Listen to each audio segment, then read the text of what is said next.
আদিলুর রহমান খান শুভ্র হাসিনার আমলে যেমন জিজ্ঞাসাবাদের মুখোমুখি হবেন বিমানবন্দরে, এখনো তিনি তেমন জিজ্ঞাসাবাদের মুখোমুখি হচ্ছেন।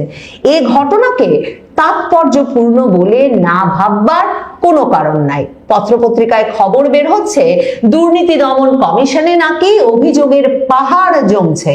কিভাবে কোথায় কোথায় ইউনূস সরকারের উপদেষ্টারা ক্ষমতার অপব্যবহার করে ব্যাপক দুর্নীতি করেছেন, আর দুর্নীতি দমন কমিশন বলছে সংবাদ মাধ্যমকে যে যথাযথ অভিযোগ পেলে কেউই তদন্তের ঊর্ধ্বে নয়। ইউনূস সরকার ক্ষমতা ছাড়ার পর এবং তারেক রহমান সরকার ক্ষমতা গ্রহণের পর থেকেই সামাজিক যোগাযোগ মাধ্যমে নিয়মিতভাবে ইউনূস সরকারের কোন কোন উপদেষ্টা বা কর্তা ব্যক্তিরা কখন বিমানবন্দর পার হয়ে কোন দেশে চলে যাচ্ছেন, এসব খবর প্রায় নিয়মিতভাবে সত্য মিথ্যা মিশিয়ে সামাজিক যোগাযোগ মাধ্যমে বেরিয়ে আসে এবং ব্যাপক আলোড়ন তৈরি করে। কারণ সামাজিক যোগাযোগ মাধ্যমে একটা বড় অংশের মানুষের ভেতরে এই প্রত্যাশা আছে যে নতুন সরকার ক্ষমতায় এসে ইউনূস সরকারের উপদেষ্টারা যেসব অপকর্মের সঙ্গে নিজেদেরকে জড়িয়েছিলেন বা যেসব দুর্নীতি করেছেন, ক্ষমতার অপব্যবহার করেছেন, তার একটা বিহিত করবেন, তাদেরকে জবাবদিহিতার আওতায় আনবেন, মামলার মুখোমুখি করবেন, বিচারের মুখোমুখি করবেন এবং এদেরকে কিছুতেই এদের কাছ থেকে এদের সম্পদের হিসাব নিকাশ সহ সব রকম হিসাব নিকাশ বুঝে না নিয়ে দেশ ছাড়ার সুযোগ দেওয়া উচিত না।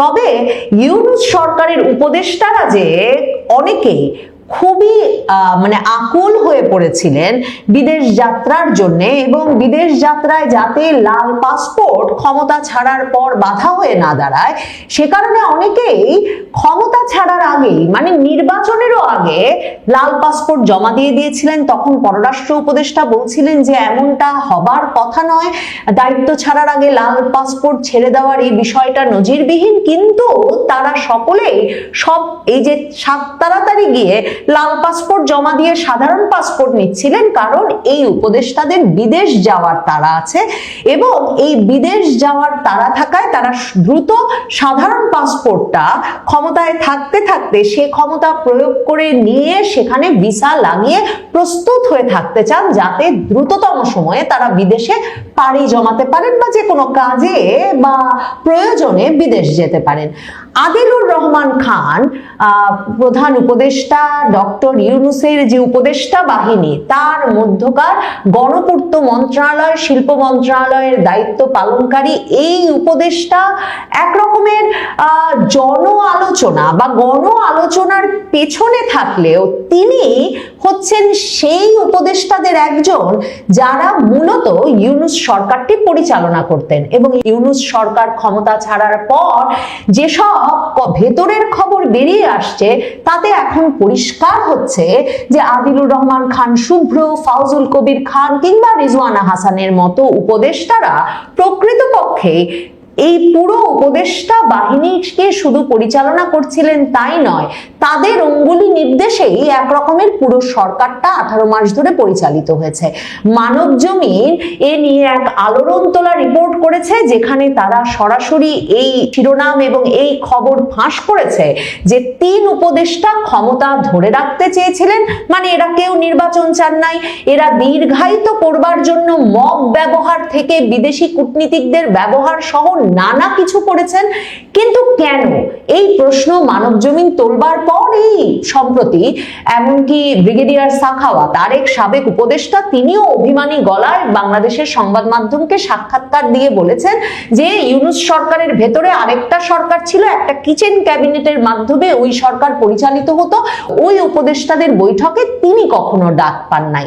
তো এহেন উপদেষ্টা, চরম প্রভাবশালী, পরম শক্তিশালী উপদেষ্টা আদিলুর রহমান খান প্রথমবারের মতো বিদেশ যাওয়ার চেষ্টা করেছেন ক্ষমতা ছাড়ার পর এবং হযরত শাহজালাল আন্তর্জাতিক বিমানবন্দরে তাকে জিজ্ঞাসাবাদের নামে হয়রানি করা হয়েছে বলে বাংলাদেশের সংবাদ মাধ্যমে তারই বরাতে খবর বেরিয়ে এসেছে।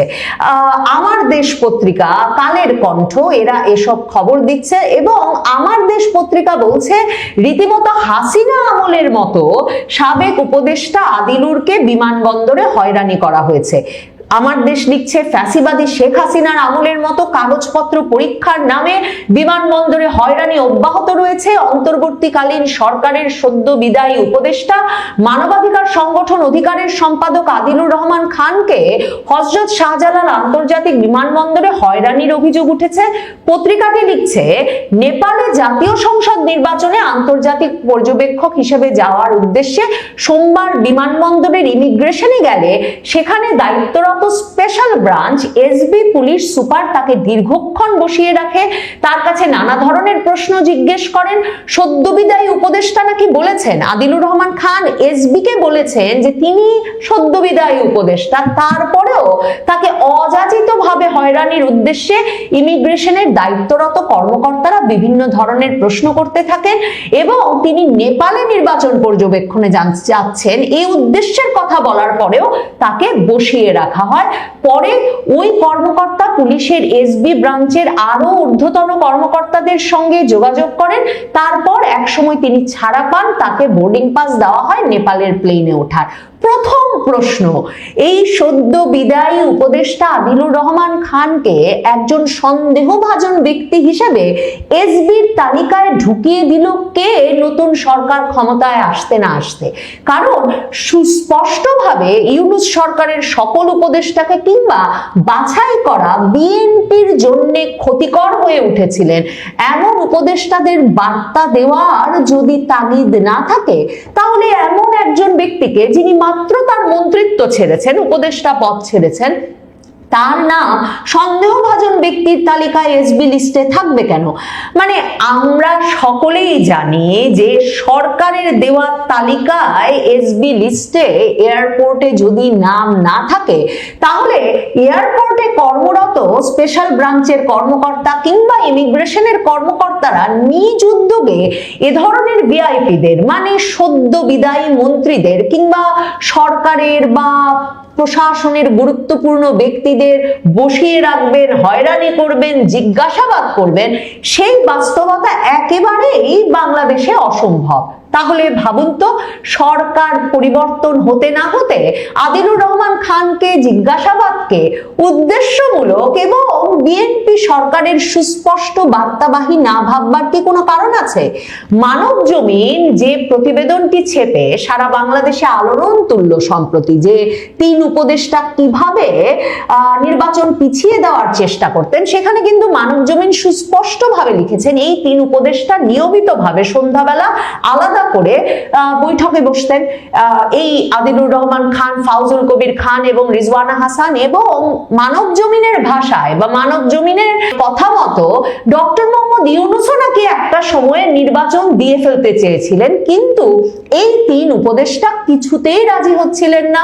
তারা এই বিভিন্ন বিদেশি কূটনীতিকদের কাছে যাচ্ছিলেন, বিভিন্ন কূটনীতিকদের কাছে গিয়ে গিয়ে বলছিলেন যে দেশের আইন শৃঙ্খলা পরিস্থিতির যা অবস্থা, তাতে এখনই নির্বাচন হলে একটা বিশেষ শক্তি ক্ষমতা দখল করে ফেলতে পারে, কাজেই কিছুতেই যাতে এখন নির্বাচন অনুষ্ঠানের জন্য বিদেশি শক্তিগুলো তৎপর না হয়ে ওঠে।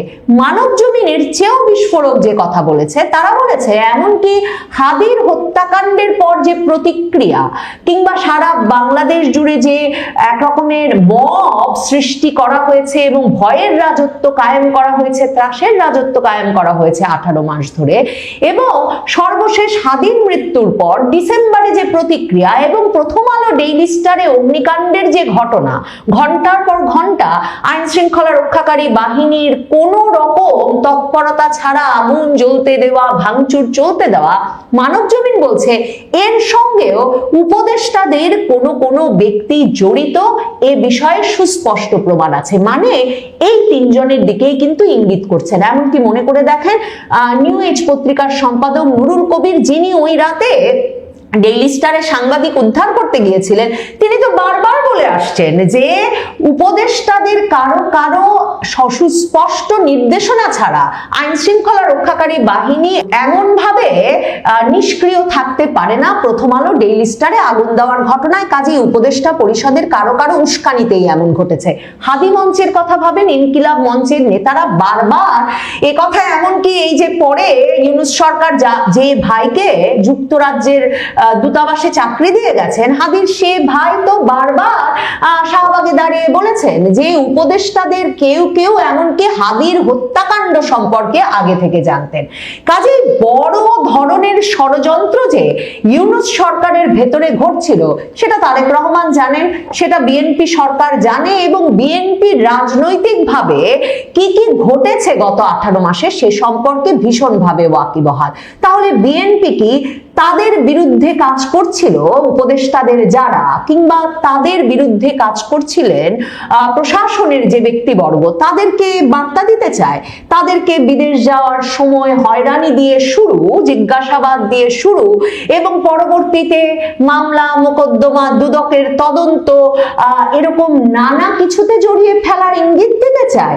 আদিলুর রহমান খান শুভ্রকে বিমানবন্দরে আটকে দেওয়ার মাধ্যমে বিএনপি কি সে কথাই আবারও এই উপদেষ্টাকে জানান দিল যে কথা তারা গত বছর অক্টোবরে ডক্টর মোহাম্মদ ইউনূসের সঙ্গে সাক্ষাৎ করে বলে এসেছিলেন যে উপদেষ্টাদের কেউ কেউ সরাসরি বিএনপির বিরুদ্ধে কাজ করছেন, তারা তালিকা দিয়ে এসেছিলেন নামের, এবং তারা বলে এসেছিলেন নির্বাচনের আগে এই উপদেষ্টাদের সরিয়ে দেওয়া উচিত। দেখেন, আদিলুর রহমান খান শুভ্রকে হাসিনা আমলের মতো করেই হয়রানি করা হয়েছে এমন একটা শিরোনাম যে আদিলুর রহমান খানের সঙ্গে বা তার রাজনীতি, জামায়াতে ইসলামীর রাজনীতির সঙ্গে ঘনিষ্ঠ পত্রিকা আমার দেশ করছে, সেটা খুব তাৎপর্যপূর্ণ। কারণ আদিলুর রহমান খান শুভ্রকে তো রীতিমতো মামলা মোকদ্দমা দিয়ে জেল খাটিয়েছে হাসিনা সরকার। শেখ হাসিনা সরকারের কারাদণ্ড মাথায় নিয়েই তিনি আগস্টে 2024-এর আগস্টে মন্ত্রিত্ব নিয়েছেন, তারপরে সে মামলা খারিজ করিয়েছেন। মানে আদিলুর রহমান খান শুভ্রের বিরুদ্ধে শেখ হাসিনা সরকার মামলা এনেছিল যে তিনি শাপলা চত্বরে পুলিশের গুলিতে 60 জন নিহত হয়েছেন বলে তার মানবাধিকার সংগঠন অধিকারের বরাতে এমন একটা প্রতিবেদন দিয়েছেন সম্পূর্ণ মিথ্যা তথ্যের ভিত্তিতে। পরবর্তীতে তিনি আর কোনো নিহত ব্যক্তিকে হাজির করতে পারেন নাই বা প্রমাণ আনতে পারেন নাই। সেই কারণে আদিলুর রহমান খান শুভ্র শুধু কারাদণ্ড প্রাপ্ত ছিলেন না, শেখ হাসিনার আমলে তিনি জেলও খেটেছেন। তাহলে সেহেনক আদিলুর রহমান খান শুভ্র হাসিনার আমলে যেমন জিজ্ঞাসাবাদের মুখোমুখি হবেন বিমানবন্দরে, এখনো তিনি তেমন জিজ্ঞাসাবাদের মুখোমুখি হচ্ছেন। এই ঘটনাকে তাৎপর্যপূর্ণ বলে না ভাববার কোনো কারণ নাই। পত্রপত্রিকায় খবর বের হচ্ছে দুর্নীতি দমন কমিশনে নাকি অভিযোগের পাহাড় জমছে। কিভাবে কিভাবে কোথায় কোথায় ইউনূস সরকারের উপদেষ্টারা ক্ষমতার অপব্যবহার করে ব্যাপক দুর্নীতি করেছেন, আর দুর্নীতি দমন কমিশন বলছে সংবাদ মাধ্যমকে যে যথাযথ অভিযোগ পেলে কেউই তদন্তের ঊর্ধ্বে নয়। এই আদিলুর রহমান খান শুভ্র গত 2025-এর মে মাসে তারেক রহমান যখন এক দফায় এক দাবিতে নিয়ে গিয়েছিলেন ডিসেম্বরের মধ্যে নির্বাচনকে, তখন জুনের শুরুতেই খালেদা জিয়ার বাড়িতে গিয়ে উপস্থিত হয়েছিলেন তারেক রহমান। ঢাকা ফিরে যেই গুলশানের বাড়িতে উঠেছেন সেই গুলশানের বাড়ির নামজারির কাগজ নিয়ে।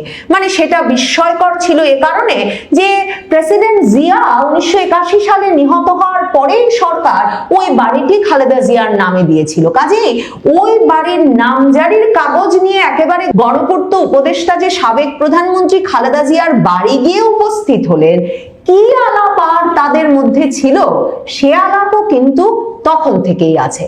কাজেই আড়ালে থেকে সকল রকম কলকাঠি নাড়া আদিলুর রহমান খান শুভ্রকে তারেক রহমান সরকার সম্ভবত এ বার্তাটা প্রথম পরিষ্কার করে তার প্রথম বিদেশ সফরে যাওয়ার চেষ্টার সময়ই দিয়ে দিতে চাইলেন যে সরকার বদলে গেছে, অনেক কিছুই হয়তো বদলে যাবে।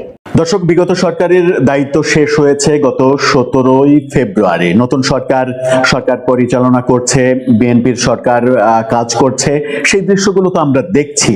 কিন্তু বিগত সরকারের প্রধান উপদেষ্টা যিনি প্রফেসর ইউনূস, তাকে ক্ষমতা ছাড়ার অর্থাৎ ক্ষমতা শেষ হওয়ার পরেও আরো 1 বছর ওই প্রধান উপদেষ্টার মতোই নিরাপত্তা ব্যবস্থা নিশ্চিত করবে বাংলাদেশ সরকার, এরকম সিদ্ধান্ত নেওয়া হয়েছে। অর্থাৎ আরো এক বছর প্রধান উপদেষ্টা ভিভিআইপি মর্যাদা পাবেন, এই তথ্য নিশ্চিত করেছে আজকে দৈনিক ইনকিলাব। কিন্তু মজার ব্যাপার হচ্ছে, দৈনিক ইনকিলাব যখন এই তথ্য নিশ্চিত করছে তখন সেই সিদ্ধান্তটা বিএনপি সরকারের নেয়া সিদ্ধান্ত না। চমকটা ওখানে, অর্থাৎ প্রফেসর ইউনূস সরকারের একেবারে শেষ পর্যায়ে এসে নিজেই নিজের সিদ্ধান্তটা নিয়ে গেছেন। অনেক সিদ্ধান্ত, যেমন আমরা দেখেছি সংস্কৃতি উপদেষ্টা মেয়াদ শেষ করার মাত্র 2 দিন আগে তিনি জুলাই জাদুঘর নিয়ে একটা নতুন কমিটি তৈরি করেছেন, কমিটির চেয়ারম্যান হিসেবে নিজেকে মনোনীত করেছেন এই কারণেই যেন ক্ষমতা শেষ হয়ে যাওয়ার পরেও জুলাই জাদুঘরের মানে নেতৃত্ব কিংবা পণ্ডিতি এই কাজটা তিনি যেন করতে পারেন, তার হাত দিয়ে যেন হয়। প্রফেসর ইউনূস সরকার বিদায়ের আগে এই সিদ্ধান্ত নিয়ে গেছে যে প্রফেসর ইউনূসকে এসএসএফ সর্বোচ্চ নিরাপত্তা, সর্বোচ্চ রাষ্ট্রীয় নিরাপত্তা, অর্থাৎ প্রধানমন্ত্রীর যে নিরাপত্তা, সেই নিরাপত্তা দেবে আরো 1 বছর। এই ঘটনা মানে নিরাপত্তা দেওয়ার ঘটনা এই প্রথম না হলেও 1 বছর টানা এই নিরাপত্তা দেওয়ার ঘটনা প্রথমবারের মতো ঘটলো রাষ্ট্রীয় ক্ষমতায় না থাকা কোনো ব্যক্তির ব্যাপারে। চলুন একটু জেনে দেখি মেটিকুলাস এই ব্যাপারটা নিয়ে ইনকিলাব কি বলছে, কি তথ্য বেরিয়ে আসলো, কবে এই সিদ্ধান্ত নেওয়া হয়েছে, সেই সিদ্ধান্ত বর্তমান সরকারের আমলে বহাল থাকবে নাকি সেখানে কাটছাট হবে।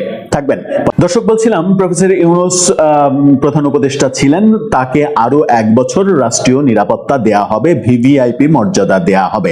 সমস্ত প্রটোকল, প্রধানমন্ত্রী রাষ্ট্রপতি যে প্রটোকল পান সেই প্রটোকলই তাকে দেয়া হবে। যমুনায় গতকাল পর্যন্ত যে অবস্থান করছিলেন সেখানেও তিনি ওই প্রটোকলের মধ্যেই ছিলেন। বিষয়টি নিশ্চিত করছে ইনকিলাবের এই শিরোনামটা দেখে নিন। সেখানে বলা হচ্ছে, দায়িত্ব ছাড়ার পরও 1 বছর অতি গুরুত্বপূর্ণ ব্যক্তি থাকছেন ডক্টর মোহাম্মদ ইউনূস।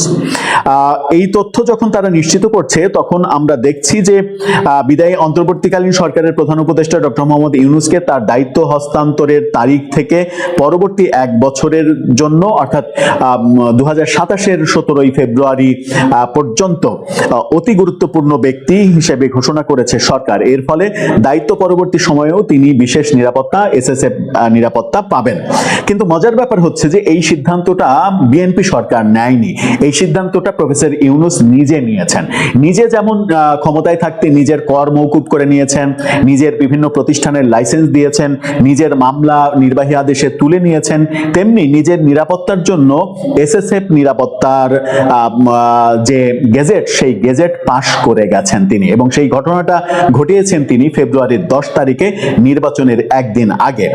গত 10 ফেব্রুয়ারি 2026 তারিখে প্রকাশিত একটি সরকারি গেজেট বিজ্ঞপ্তিতে এই তথ্য জানানো হয়। প্রজ্ঞাপন অনুযায়ী বিশেষ নিরাপত্তা বাহিনী 2021-এর ধারা 2-এর ক অনুযায়ী এই মর্যাদা প্রদান করা হবে।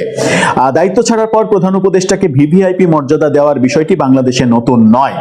এর আগেও 2006 সালের 29 অক্টোবর একটি গেজেটের মাধ্যমে তৎকালীন প্রধান উপদেষ্টাকে একই ধরনের যে নিরাপত্তা সেটা দেয়া হয়েছিল, কিন্তু সেটা দেয়া হয়েছিল 2006 সালের সেই প্রজ্ঞাপনের স্পেশাল সিকিউরিটি ফোর্স অর্ডিন্যান্স 1986 এর আওতায় রাষ্ট্রপতি, প্রধানমন্ত্রী ও নির্দলীয় তত্ত্বাবধায়ক সরকারের প্রধান উপদেষ্টাকে দায়িত্ব ছাড়ার পর বাংলাদেশে অবস্থানকালীন সর্বোচ্চ 3 মাসের জন্য অতি গুরুত্বপূর্ণ ব্যক্তি হিসেবে ঘোষণা করার যে নিয়ম ছিল, সেই নিয়মেরও ব্যত্যয় ঘটিয়েছেন তিনি। 3 মাসের জায়গায় তিনি সেটা করেছেন 1 বছর, এবং নিজের যে 1 বছর করেছেন, নিজের বেলায় নিজের ভালোটা, মানে অনেকেই সমালোচনা করেন যে নিজের ভালোটা খুব ভালো বোঝেন প্রফেসর ইউনূস, এবং নিজের ভালোটা খুব ভালো বোঝেন বলে নিজের ব্যাপারে যত সিদ্ধান্ত তাকে নিতে দেখা গেছে, বাংলাদেশের 55 বছরের ইতিহাসে কোন সরকার প্রধান এরকমটা কখনোই দেখাননি।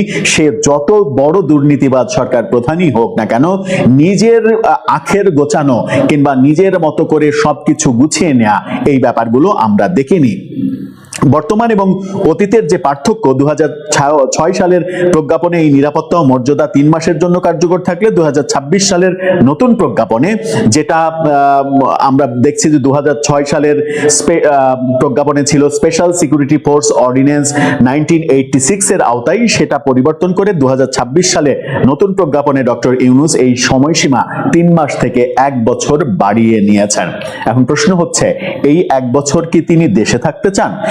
এই নিরাপত্তা কিন্তু তিনি দেশে থাকলে পাবেন, দেশের বাইরে গেলে আর পাবেন না। তিনি কি দেশে এই 1 বছর থাকতে চান?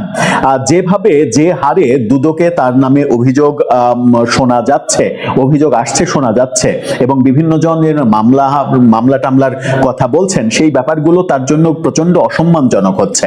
কিন্তু সেই অসম্মানজনক ব্যাপারের মধ্যে এই 1 বছরের মানে প্রজ্ঞাপন যদি বিএনপি সরকার অক্ষুণ্ণ রাখে, যদি পরিবর্তন না করে, তাহলে কি আমরা এরকমটাও ভাবতে পারি যে বর্তমান যে রাষ্ট্রপতি শাহাবুদ্দিন চুপ্পু, তার স্থলাভিষিক্ত প্রফেসর ইউনূস হলেও অবাক হওয়ার কিছু থাকবে না?